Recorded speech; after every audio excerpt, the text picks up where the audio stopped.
जय गुरु जी, शुक्राना गुरु जी। जय गुरु जी संगत जी, आपका बहुत बहुत स्वागत है गुरु जी के चैनल डिवाइन ब्लेसिंग्स ऑफ गुरु जी 777 पर। संगत जी, यहाँ आपको सुनाए जाते हैं गुरु जी के शुक्राना सत्संग, जो कि आप ही संगत परिवार के द्वारा भेजे जाते हैं और जिन्हें मैं अपलोड करके जल्द से जल्द आप सभी संगत परिवार तक पहुँचाने की पूरी कोशिश करती हूँ और गुरु जी का शुक्राना करती हूँ कि गुरु जी ने मुझे इस लायक समझा और मुझे ये सत्संग शेयर करने की सेवा प्रदान की, जिससे कि मुझे काफ़ी ब्लेसिंग्स मिलती हैं और बाकी सभी संगत परिवार की दुआएं भी मिलती हैं। जो सब मेरे लिए गुरु जी से अरदास करती हैं, उन सभी संगत परिवार का भी शुक्राना। तो संगत जी, अगर आपका भी कोई शुक्राना सत्संग है जिसे आप बाकी संगत परिवार के साथ शेयर करना चाहते हो, तो मेरे व्हाट्सएप नंबर 8700112613 पर अपनी रिकॉर्डेड वॉइस मैसेज के थ्रू या फिर टाइप्ड मैसेज के थ्रू या फिर अपने एक पेपर पर अपना शुक्राना सत्संग लिख कर उसकी फ़ोटो खींचकर वो भी आप मुझे भेजते हैं, तो मैं आपका शुक्राना सत्संग जल्द से जल्द आप तक पहुंचाऊंगी, शेयर करूंगी। तो संगत जी, आज का मेरा शुक्राना सत्संग ये मेरा अपना शुक्राना सत्संग है। और संगत जी, जैसा कि मैंने अभी अपने पिछले शुक्राना सत्संग में बताया था कि मैं कुछ शुक्राना सत्संग डायरी में मैंने लिखे थे, लेकिन वो मेरी डायरी कहीं मिस हो गई थी और अचानक वो डायरी मिली, तो उसमें मेरे जो शुक्राना सत्संग लिखे हुए थे, जो कि मैं शायद भूल ही गई थी कि गुरुजी की मुझे ये ब्लेसिंग्स हैं। तो अब मेरे वो शुक्राना सत्संग जो 2-3 उसमें लिखे हुए थे, तो मैं उन्हें शेयर कर रही हूँ। जो एक मैंने अपना टूथ एक्सट्रैक्ट किया था और दूसरा ये मेरा स्टमक पेन का है। संगत जी, एक बार मैं रात को ठीक ठाक सोई थी और सुबह मतलब आधी रात को ही मुझे पेन होना शुरू हुआ, करीबन 3-4 बजे के आसपास।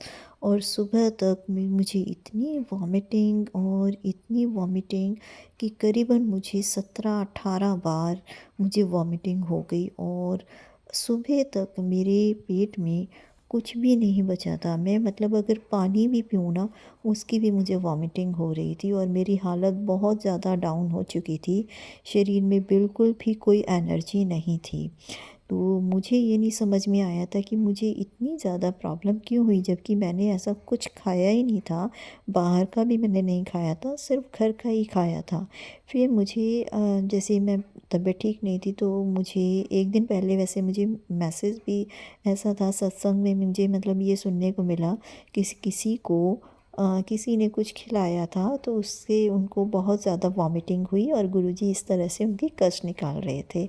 ये बात मुझे उस टाइम तो समझ नहीं आई जब मुझे वॉमिटिंग हो रही थी, लेकिन सुबह के टाइम जब मेरी हालत बहुत ज़्यादा डाउन हो गई, तो मैंने कहा गुरुजी, आप सबके दर्द ठीक करते हो, मेरे भी पेट में बहुत दर्द हो रहा है और इतनी वॉमिटिंग हो गई है, अब तो मेरे शरीर में कुछ भी नहीं बचा, तो प्लीज़ आप मेरी भी हेल्प करो।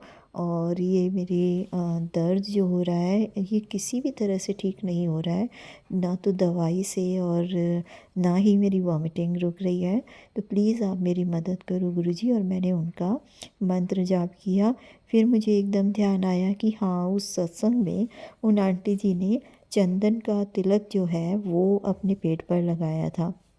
मैंने भी सीधा मैं गई गुरुजी के पास और मैंने उनका चंदन तिलक लिया, मैंने पेट पर लगाया और उसके बाद मैं जाकर बेड पे लेट गई। संगत जी, आप बिलीव नहीं करेंगे कि उसके बाद मुझे कोई वॉमिटिंग नहीं आई और ना ही मेरे पेट दर्द हुआ और विदिन 20 मिनट मुझे एकदम रिलीफ मिल गया, मेरा दर्द बिल्कुल बंद हो गया। तो शुक्राना गुरुजी कि जहाँ मैं पूरी रात परेशान रही वॉमिटिंग से और पेन से, लेकिन मुझे वो चीज़ याद ही नहीं आई कि हाँ, मैंने सत्संग सुना था और मैं चंदन तिलक लगा लूँ या कुछ भी, मुझे ऐसा याद ही नहीं रहा था। लेकिन जब मुझे याद आया और मैंने ये काम किया, उसके बाद मुझे ना वॉमिटिंग आई और मेरा दर्द बिल्कुल ठीक हो गया। तो शुक्राना गुरुजी, दिल की गहराइयों से अनंतम अनंतम शुक्राना। और जैसे आपने अपनी कृपा मुझ पर की, मेरा दर्द ठीक किया, तो ऐसे ही अपने सभी संगत परिवार के साथ रहना, अपनी ब्लेसिंग्स उन्हें देना और किसी को भी कोई तकलीफ़ ना हो। लेकिन संगत जी, जैसे कि हमें अपने कर्म भोगने पड़ते हैं जिनके कारण हमें वो तकलीफ़ सहनी होती है। हालांकि 90% तो गुरुजी अपने ही ऊपर ले लेते हैं, पर 10% तो हमें भोगने ही होते हैं। तो वो भी अगर हमें भोगना पड़ता है तो गुरुजी हमें उससे जल्द ही राहत देते हैं। जब भी हम उन्हें याद करते हैं, उनका मंत्र जाप करते हैं, तो ऐसे ही गुरुजी अपने सभी संगत परिवार की दुख दर्द को दूर करते रहना, अपनी ब्लेसिंग्स उन पर बनाए रखना, सर्वदा भला करना गुरुजी। तो मंत्र जाप के साथ मैं अपने शुक्राना सत्संग को विराम देती हूँ। और संगत जी, शायद मैं सत्संग स्टार्ट करते हुए मंत्र जाप करना भूल गई थी, तो मैं अभी 2 बार मंत्र जाप करूँगी और आप सभी मेरे साथ गुरु जी का मंत्र जाप करके उनकी ब्लेसिंग लीजिएगा। ओम नमः शिवाय, शिव जी सदा सहाय। ओम नमः शिवाय, गुरु जी सदा सहाय। ओम नमः शिवाय, शिव जी सदा सहाय। ओम नमः शिवाय, गुरु जी सदा सहाय। जय गुरु जी, शुक्राना गुरु जी, जय गुरु जी।